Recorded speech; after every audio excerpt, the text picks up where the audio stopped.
So here we have the Nissan Qashqai on a 15 plate. I'm going to start off by showing you around the outside of the car, and then we'll hop in and run through some controls on the inside. From the outside you can see it's a 5-door car with alloy wheels and tinted windows. I'm going to start off inside the boot area first of all.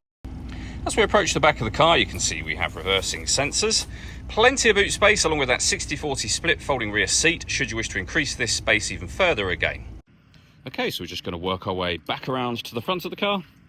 And as I mentioned, we'll hop in and run through some of the controls on the inside of it from there. Just briefly before we climb in, I think it's well worth seeing the interior from this exterior point of view. There's plenty to run through on the dashboard, so let's hop in and we'll do that now. Okay, now that we're inside the car, we're going to start with the dials. On the left-hand side, we have the rev counter and coolant temperature gauge. On the right-hand side, the speedometer and fuel gauge. And then in the center, you can see the total miles of the car. They are 54,060. Above that, we have a digital readout for the speedometer. You can change that information for various different menus using the buttons over on the right-hand side of the steering wheel just here. We have our stereo controls surrounding that. Cruise control and speed limiter over on the right-hand side, as well as phone controls. The phone controls can only be used once you pair the phone up to the car, which is done over in the central screen area just here.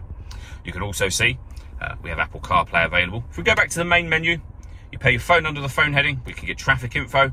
Our audio menu, if you hit source just here, you can see AM, FM, DAB radio, CD player, USB input, Bluetooth audio, so you can stream your music wirelessly, and auxiliary input, plus of course the Apple CarPlay as well.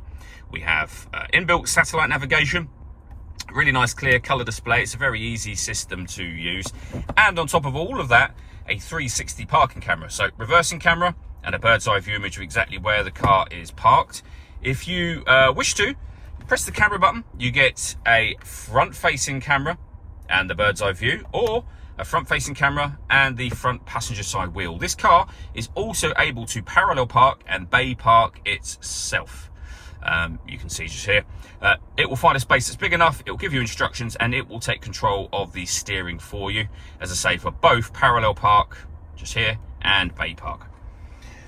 Below that, we've got dual zone climate control. You can adjust the passenger temperature, driver temperature. You can increase and decrease the fan speed. You can determine what direction you'd like the air to be distributed in. And then your air conditioning is off, back on again, or hit auto. The car will then maintain the temperatures that you've asked for by taking full control of the fan speed and direction of the air for you. You can override that manually by making any adjustment. You'll see auto has now gone off. We have some storage, a 12-volt charging socket, the electronic handbrake with an auto hold function, and then our 6-speed manual gearbox. Finally, both driver with 2 heat settings and passenger heated seats as well.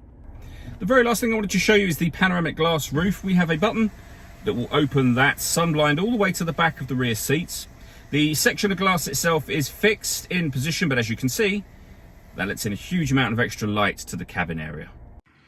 All that leaves me to say is thank you for taking the time to watch this video. If you'd like to come and see the car for yourself and have a test drive, please feel free to give us a call here at Surrey Specialist Cars. We'd love to hear from you soon.